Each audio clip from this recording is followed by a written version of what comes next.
capoeira sempre lutou em prol do negro, na batalha do negro, a luta de resistência do negro, estamos aí sobrevivendo. Até o dia de hoje a capoeira é discriminada. Já é uma luta de resistência desde que existe escravidão no Brasil. É o filho de uma mãe que engravidou na África e pariu no Brasil. Os elementos que formam a capoeira vindo no navio negreiro e chegando aqui no continente, se encontrando e formando a capoeira, né, como a gente chama, do caldo africano. A capoeira sai desse caldo africano que veio no navio negreiro, então ela nasce aqui. Ela é genuinamente brasileira.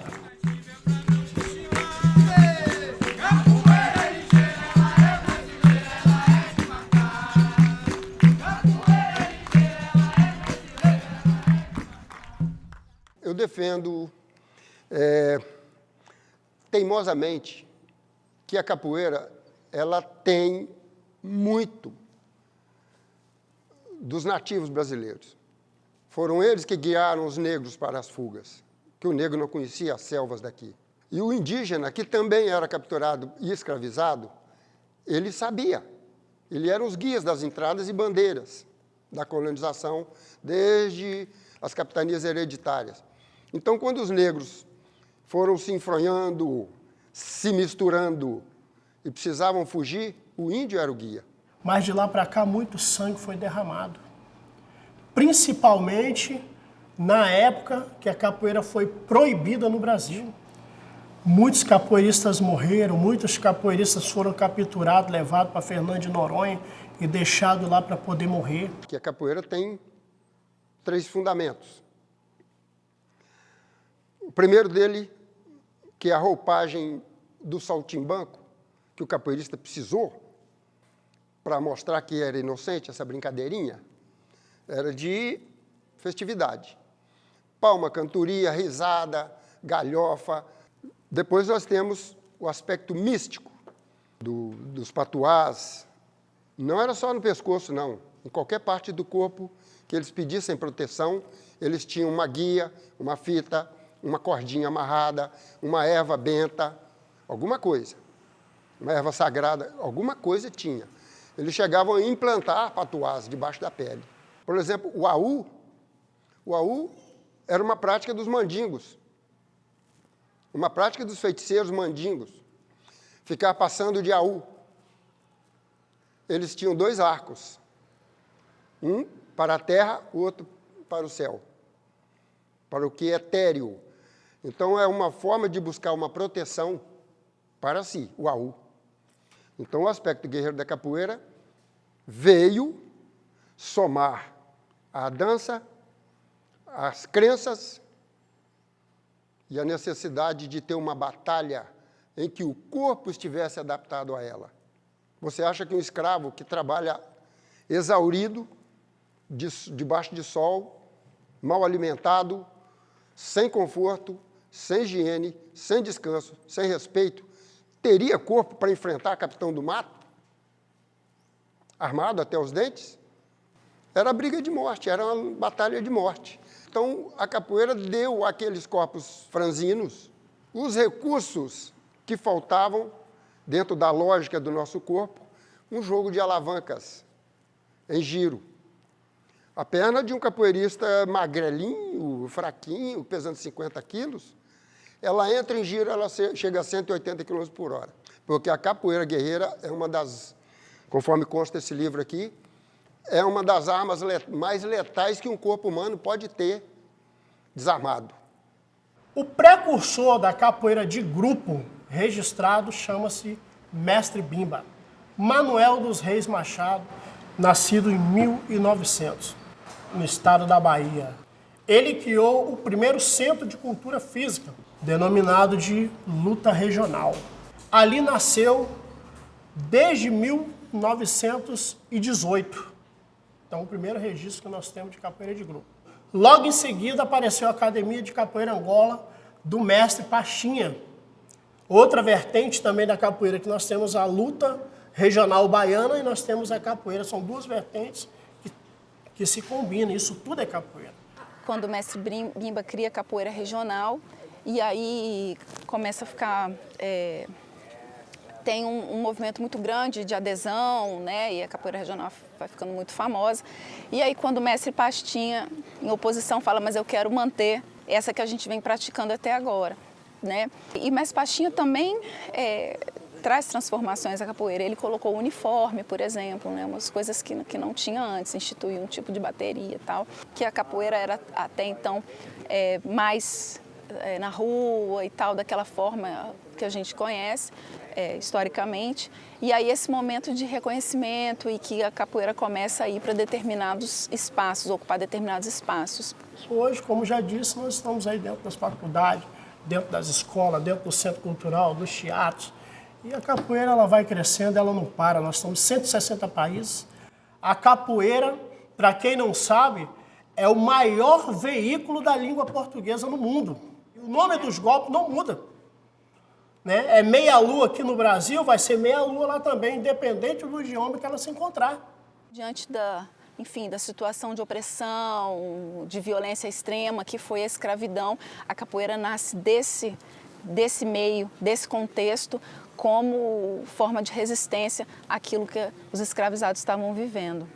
O negro que trabalhava o dia todo teria condições de à noite ainda jogar capoeira e fazer dança para os seus senhores. Não tinha.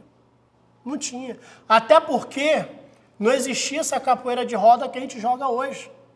Essa capoeira lúdica, com instrumento, não existia isso. A gente fala que era capoeira porque quando o negro fugia da senzala, dos seus senhores, ele corria para a capoeira. E lá ele tinha que se defender de tudo quanto é jeito, como já falei antes.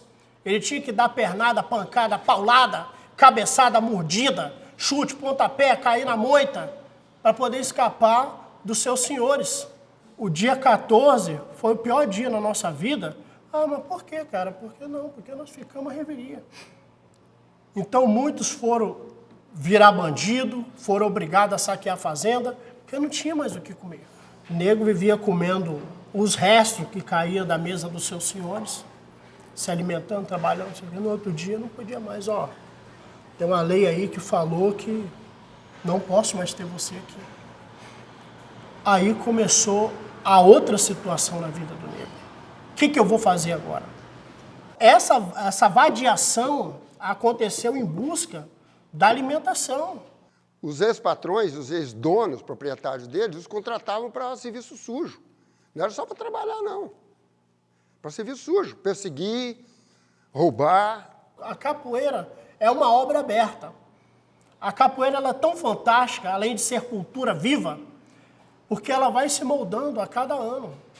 Se pegarmos um vídeo, vamos colocar aí da década de 50, ou de 60, de 70, e nós vermos a forma que eles jogavam capoeira, e formos pegar um vídeo atual hoje, vai ver que a forma de jogar é totalmente diferente. Ela vai se evoluindo, como qualquer outro esporte.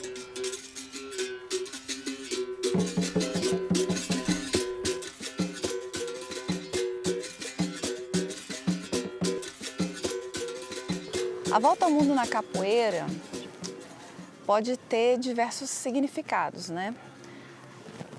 Às vezes você chama a volta ao mundo, isso na capoeira Angola, quando o jogo não está muito legal, quando não está rolando aquela conversa, aquele diálogo entre os dois jogadores e você quer recomeçar o jogo para ver se flui um outro tipo de conversa. Quando um para, o outro começa a rodar, porque esse quer comprar a dança, o jogo ou a luta. Quando ocorre um esbarrão, um encontro, ou um golpe atinge um capoeirista, eles usam a volta ao mundo para recompor emocionalmente, para evitar que progrida para agressão gratuita. É um dos rituais básicos da capoeira. A volta ao mundo é inserção em um mundo diferente. Na minha capoeira, geralmente a gente dá de 2 a 3 voltas para dar tempo deles jogarem legal, fazer o jogo que eles querem fazer. Aí pega e corta. Por exemplo, se eu estou fazendo um jogo com o meu parceiro, dentro da capoeira, e de repente aquele meu parceiro está um pouco mais acelerado que eu paro o jogo, peço ele a volta ao mundo, para quê? Para que a gente retome a concentração, para que eu retome a concentração, ou também, de repente, ali durante a malandragem, da mandinga, eu peço essa volta ao mundo para quebrar um pouco da concentração do meu parceiro. O que a gente vive dentro da roda é muito semelhante ao que a gente está vivendo fora da roda, é a pequena roda e a grande roda. E a grande roda da vida, às vezes naquele momento que sua vida, você passa por alguma dificuldade, aquele momento que você cai por algum motivo, algo que realmente te deixa mais fragilizada naquele momento e aí você precisa recomeçar. Então, às vezes você fala assim, eu preciso de um tempo para mim, para dar a volta ao mundo, para recomeçar o jogo. Recomeçar o jogo é recomeçar as suas coisas, recomeçar a sua vida, do que você se deixar cair e não levantar.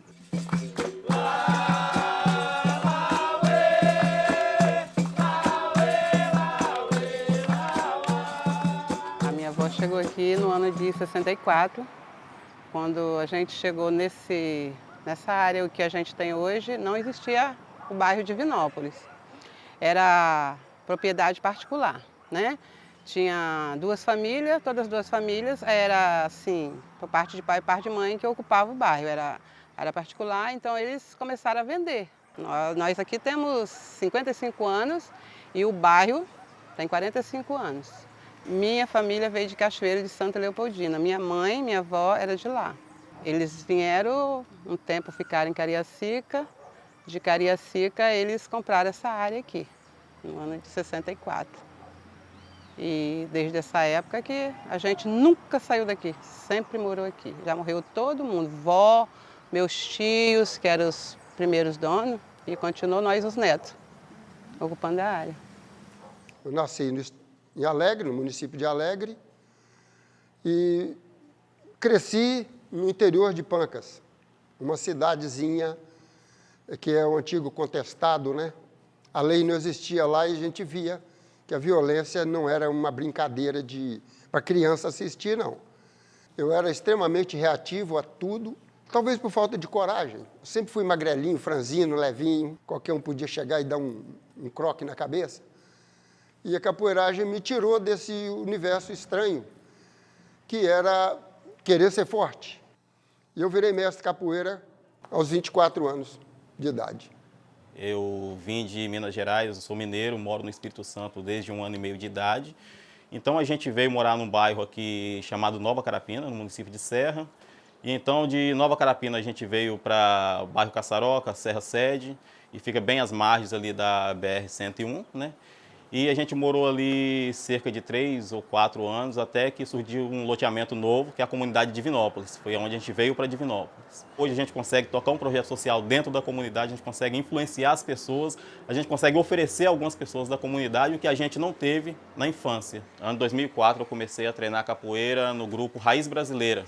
Em 2016 a gente montou um projeto social dentro da minha comunidade, a gente trabalhava com hip hop, com zumba, com grafite, com a dança de rua e o Muay Thai. Então a gente pegou e falei, pô, por que não inserir a capoeira, que é algo que eu comecei lá no início, foi o meu primeiro contato com a cultura. Para mim chegar até onde eu cheguei, uma contramestra, foi um pouco difícil, muitas barreiras, muitos empecilhos, né? Até porque muitas idas e vindas, né? Porque como eu saí da capoeira, fui para o mundo das drogas, voltei, é o que eu falei, para mim tentar conquistar o que eu tinha perdido, que era a dignidade, né?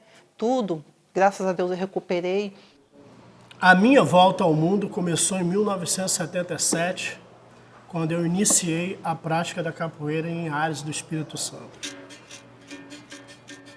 Quando se fala volta ao mundo, ou é um capoeirista que rodou o mundo todo, né, mas que rode para outro bairro, para outra comunidade, para outro município, para outro estado, para outro país. Volta ao mundo é o que a gente passa na vida. Dentro da comunidade, na vida da gente pessoal, dia a dia. A gente morava em Minas, sou mineira mesmo, nasci em Belo Horizonte. Vim para morar no Espírito Santo com 8 meses, que meu pai foi chamado para trabalhar na Vale. Ele já trabalhava na Bel Mineiro, mão de obra qualificada, eles precisavam de mão de obra. Então pegaram e chamaram ele para vir trabalhar. Não, vem. Na época, a gente veio para Vila Velha.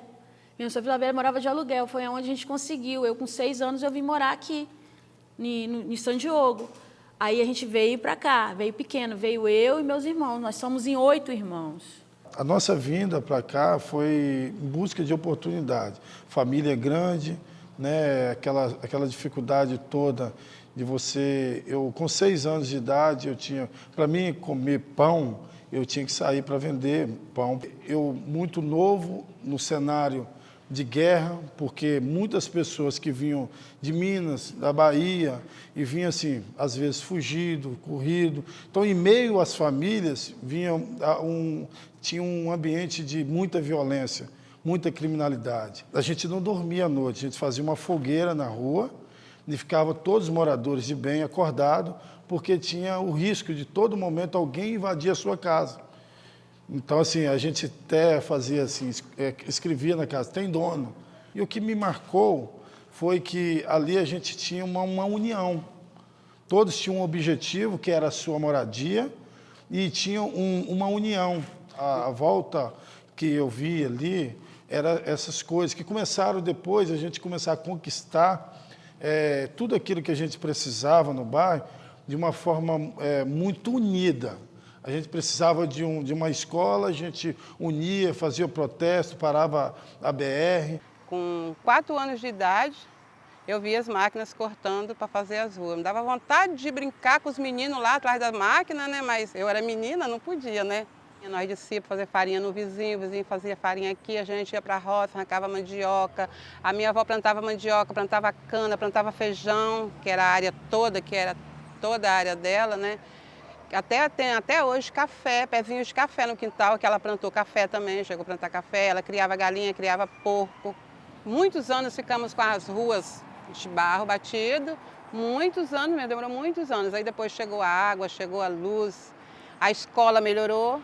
Ônibus, na época, nós não tínhamos ônibus, o ônibus nós tínhamos que ir caminhar daqui, na primeira pracinha de Serra Sede, que é na quadra, para pegar o ônibus, que era da aviação serrana.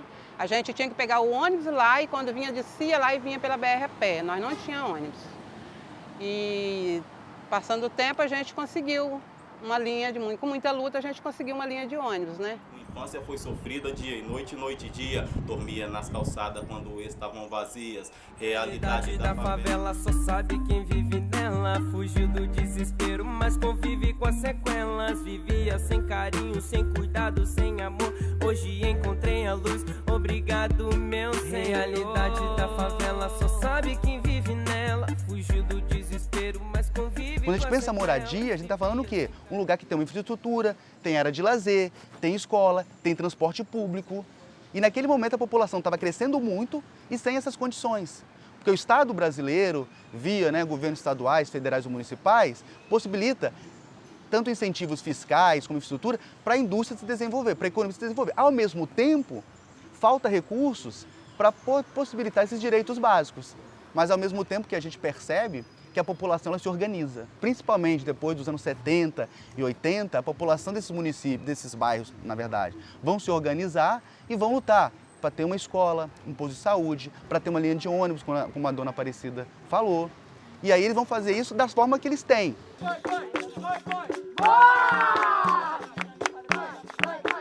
Quero alguma coisa para a comunidade e eu não consigo, a malícia vem logo.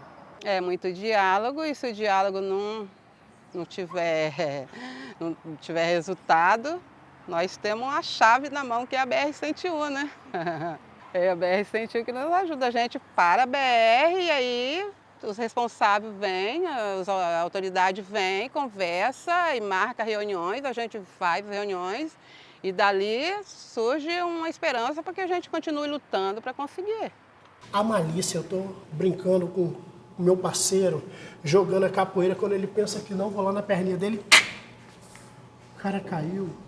É a malícia que eu estou jogando com o camarada, a hora que ele pensa que não, já vou com o dedo lá, dentro do olho dele. Isso é a malícia. É o que? O cara pensar que eu vou rodar com o pé e eu rodo com a mão. Isso é malícia. Tudo isso é capoeira. Eu acho que eu entendo malícia numa perspectiva de criatividade e de resistência. Porque num primeiro momento essas pessoas de alguma forma são expulsas das suas condições originárias e vão para o município da Serra, para a Grande Vitória, buscando melhores condições de vida. Mas o que elas encontram enquanto possibilidade é morar num lugar sem infraestrutura, sem serviços básicos. Mas apesar disso, elas buscam construir sentido para suas vidas. E eu acho que a malícia é buscar o sentido para essa vida de forma coletiva. É necessário você ter malícia, entendeu? Mas não a malícia da maldade, se esquivar de alguma coisa ruim que está para acontecer. Quando a gente vai lá cobrar principalmente do poder público, que eles não atendem, a gente precisa usar várias malícias, dizer, olha, como eu fiz com o secretário de saúde, olha só, eu preciso que você nos atende, senão nós vamos fechar a pista. É ficar atento às necessidades do bairro. Passou um secretário que entra e não comunica com o líder comunitário, porque sabe que o líder comunitário vai pedir, vai mostrar um problema, você ir atrás dele, secretário, que bom que você está aqui, vamos fazer um vídeo que você está no nosso bairro, e ali no vídeo você já faz um pedido e ele não tem como correr. É muito interessante você ver uma jogadora, um jogador que tem a malícia no jogo, que guarda o mistério, que tem o golpe surpresa, que ele te engana para poder te levar para um lado, quando você chega naquele lado, tem um golpe te esperando. E justamente você o tempo todo está atento. Vai ter tipos e tipos de angoleiros e angoleiras que às vezes podem querer acertar um pé, ou aqueles que vão chegar com o pé pertinho, marcar o golpe e falar assim, já acertou. Então não confundir malícia com maldade. Maldade para machucar.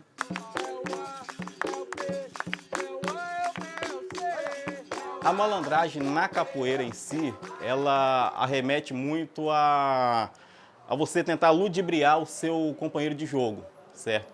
Por exemplo, eu estou jogando no companheiro, eu finto que vou dar um movimento para induzir ele dar um contragolpe e eu faço outro movimento diferente do que ele pensava. O projeto social em si eu uso como uma malandragem para tentar trazer os jovens para que eles não vá para o lado da violência, para o lado do crime. Então a gente consegue trazer eles para dentro de um projeto social e ali a gente tem um contato direto com eles, a gente consegue trocar umas ideias, a gente consegue passar uma boa ideia, passar a nossa visão, certo, para eles, através do projeto social. Então quando a gente vê a malandragem no jogo da capoeira, Angola, as pessoas estão rindo. Né? Então fala assim, caramba, que malandragem foi essa que passou por trás, deu um golpe, quando eu vi, cadê? Tá ali atrás. No dia a dia, você tentar também levar com leveza, mas sem levar vantagem em cima de ninguém, mas às vezes em cima da gente mesmo. Em cima da gente mesmo, qual o sentido? Aprender com a gente mesmo, com os nossos erros e dali poder crescer. Que a capoeira, ela é cheia de esquivas. Teatro, posturas que não mostram a realidade dele. É o trejeito, tipo, está fazendo corpo cansado, está fazendo corpo mole, né, que o outro pode achar errado. Isso é a malícia do capoeirista. Mandinga é um envolvimento espiritual que eu tenho com algumas entidades, sejam elas da natureza, ou sejam outro tipo de forças etéreas e materiais que são, enfim, resumindo-se em duas palavras, em duas letrinhas. Fé. Mandinga veio de um termo dos mandingos, lá da África. Tinha um patuá que os mandingos carregavam aqui. Vocês já viram aquele cordãozinho com, né? Eu acredito que todo mundo conhece. Pendurado no pescoço. Então acontecia o seguinte, aquilo dali ele carregava um verso do Alcorão, ali dentro. Só os mandingos carregavam isso. E aí surgiu aquela frase, aquele dito popular, quem não pode com mandinga não carrega patuá, já ouviram? A frase certa é quem não pode com os mandingos, que era bom de briga, de porrada, de pancada, não carregava patuá. Mas dentro da capoeira, a mandinga é o molejo do capoeira. Toda vez que você fala, aquele capoeirista é um mandingueiro, você já vai ter uma ideia que ele é um bom capoeirista, ele consegue estar dentro do ritmo de jogo e na vida, eu acredito, não é diferente. Cada um tem sua crença, sua forma de pedir, né, a sua proteção, com sua ancestralidade, com seus santos, seus orixás, com o universo.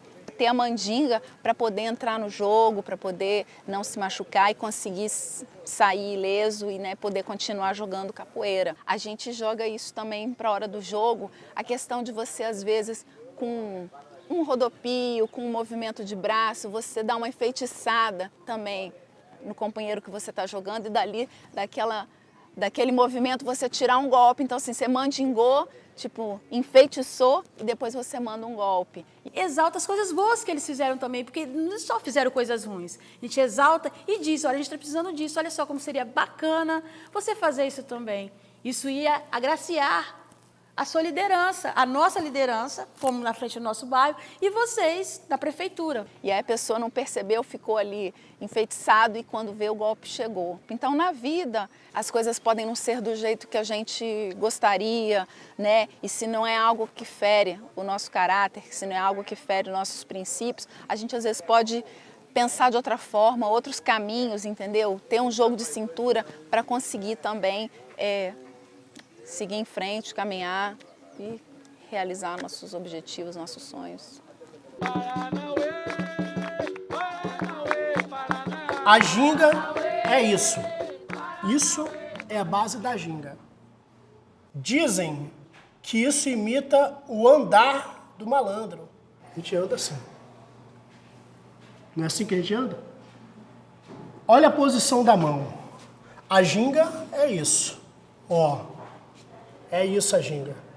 É uma pessoa que morreu, que precisa de um auxílio funerário, você precisa auxiliar. Uma pessoa que a casa dele está sendo entupida de estar voltando esgoto.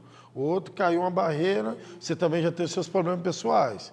Todo dia é um exercício de jogo de cintura, todos os dias, todo momento. O jogo de cintura do pesquisador, né, que se reconhece no processo de construção da realidade, é saber dialogar com quem constrói essa realidade. E aí eu aprendi muito isso, né, dialogando com quem constrói a realidade, seja movimento passe livre ou movimento de moradia. E aí essas pessoas que se organizam politicamente para construir uma outra cidade, eles dão sentido para a geografia que eu estou fazendo. A ginga, ela imita a dança de Ogum. Ogum é um caçador, é um guerreiro. Então ele vai afiando as ferramentas dele com o olhar de caçador. E a ginga tem aquele bailado, vai lá, vem cá, triangulação. Nunca o capoeirista tem um alvo estático à espera de ser alvejado ou atingido. Nunca. Então, a ginga, gente, é uma forma de descanso. Você está gingando, você está jogando para lá, está jogando para cá, tal. Às vezes você cansa. O que você faz? Você vai gingar. Você vai gingar, né? Para você descansar, recuperar um pouco o seu fôlego e voltar de novo ativa. Igual esses tempos atrás eu estava passando por umas tempestades da vida, entendeu? Aí o que eu resolvi fazer? Eu recuei. Tudo vai passar pela ginga. Enganar, botar a malícia, botar a mandinga, botar tudo. O jogo de cintura, minha filha, tem que ter jogo de cintura mesmo. A gente, quando quer, a gente rebola para lá e para cá e a gente consegue, porque a gente corre atrás.